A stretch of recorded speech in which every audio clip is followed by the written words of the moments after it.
O prefeito de São Paulo, Ricardo Nunes, foi homenageado hoje na Alesp e no discurso afirmou estar preparado para assumir novos desafios, ainda que tenha o desejo de concluir o segundo mandato dele. Repórter Matheus Dias chegando com as últimas informações. O prefeito está pensando no Palácio dos Bandeirantes? É isso, Matheus? Bem-vindo, boa noite.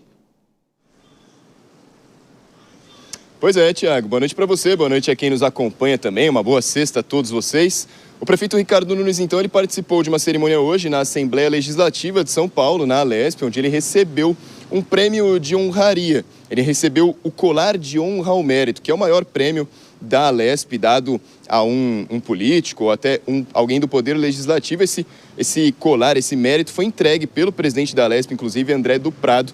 Só que o foco hoje, realmente, da sessão solene não foi nem o prêmio que Ricardo Nunes recebeu, mas quem será o sucessor no governo de São Paulo, caso Tarcísio de Freitas assuma a posição a candidato à presidência e rival à esquerda no país no ano que vem. Ricardo Nunes, mesmo dizendo que gostaria de completar o mandato como prefeito de São Paulo, mandato esse que vai até 2028, já que o prefeito foi reeleito, ele disse que está pronto para quaisquer desafios que aparecerem. Vamos ouvir.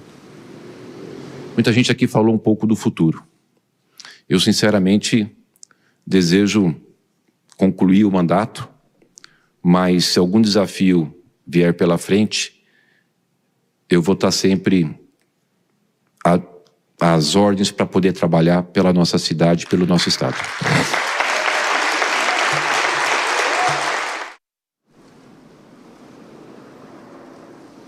O futuro ainda é incerto, viu, Tiago? Isso porque o governador Tarcísio de Freitas disse mais uma vez essa semana que não é presidenciável, mas, pelo menos para o Legislativo, a sucessão já é óbvia. Eles já enxergam Tarcísio de Freitas como futuro candidato à presidência e, puxando pelo óbvio, Ricardo Nunes seria o sucessor ao governador do estado. Pelo menos foi isso que disse André do Prado, presidente da Alesp, que ele disse que Ricardo Nunes é um grande líder e que o prefeito de São Paulo tem uma capacidade enorme para superar os desafios que vão aparecer.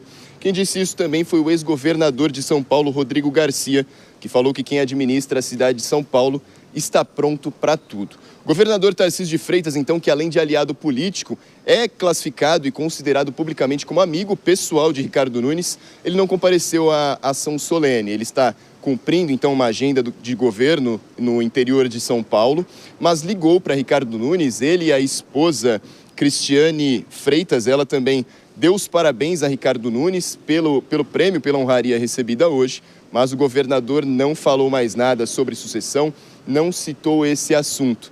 Só que vale lembrar que o STF ainda aguarda, a posição das defesas, tanto de Bolsonaro como dos outros réus da trama golpista do 8 de janeiro, e que isso ainda transforma, ainda mantém o ex-presidente como inelegível, o que aumenta a pressão para que Bolsonaro escolha um sucessor. E se Tarcísio realmente for o nome escolhido, parece que para Nunes cabe a posição do governo de São Paulo, viu, Tiago? Já está pensando em 2026, sendo que a eleição para a prefeitura foi no ano passado, né? Matheus Dias com a política aqui em São Paulo, até daqui a pouquinho. Vou girar os nossos comentaristas, começo por você agora, Cristiano Vilela. A política é assim, né? Uns escancaram o que querem, outros tentam evitar falar sobre o futuro político, não é isso? Pois é, Tiago, mas no final das contas, todos querem, viu? Tem uns que são mais comedidos, outros esperam a hora certa, outros já entram de cara mostrando realmente o que deseja, mas o final é que na política só se pensa naquilo, se pensa no poder, se pensa realmente em galgar postos, galgar degraus que deem mais poder, mais prestígio. Numa situação como essa, a gente já vem cantando essa bola há bastante tempo. Tarcísio de Freitas, ele está se colocando, estudando o jogo para ser candidato a presidente da República.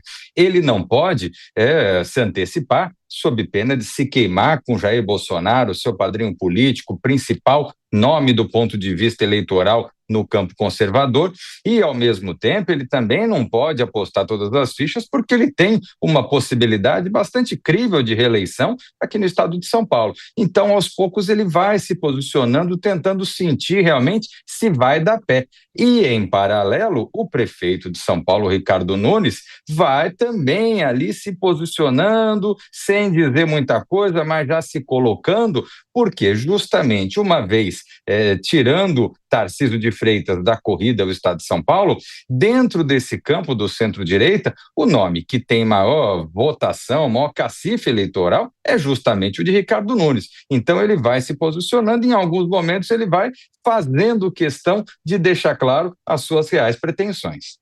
Abrindo o jogo, não é, Dora? E fez isso na Assembleia Legislativa, que é uma casa do povo, mas do Estado, não da Prefeitura, seria a Câmara Municipal nesse caso. De qualquer forma, aí, ele cruza alguma linha ou ele está no jogo dele?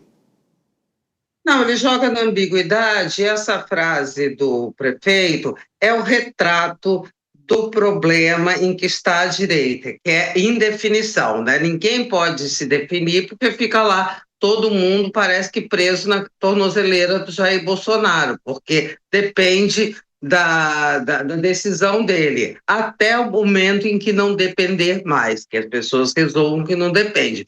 E a frase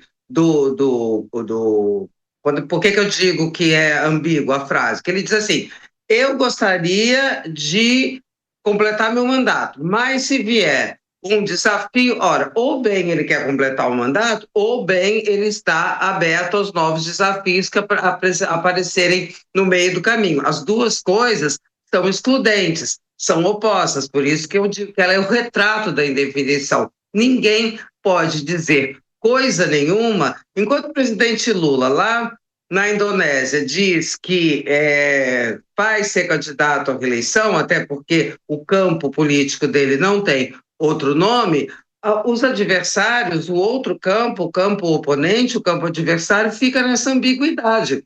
E essa ambiguidade é que é o retrato da dificuldade, né? Nessa altura, estamos em outubro, mas ainda falta um ano. Gente, mas essa eleição teve alguém que foi entrevistado aqui um dia desses que disse: essa campanha começou no primeiro dia desse mandato do Lula, e é verdade, e agora ela tem se acirrando com o presidente realmente, para usar o seu termo, Tiago, escancarando a candidatura. Então, ao contrário de ser uma declaração assim que seja favorável à direita, ela retrata o quanto esse campo está assim naquela camisa de 11 varas, sabe como? Não pode se mexer nem para um lado nem para o outro.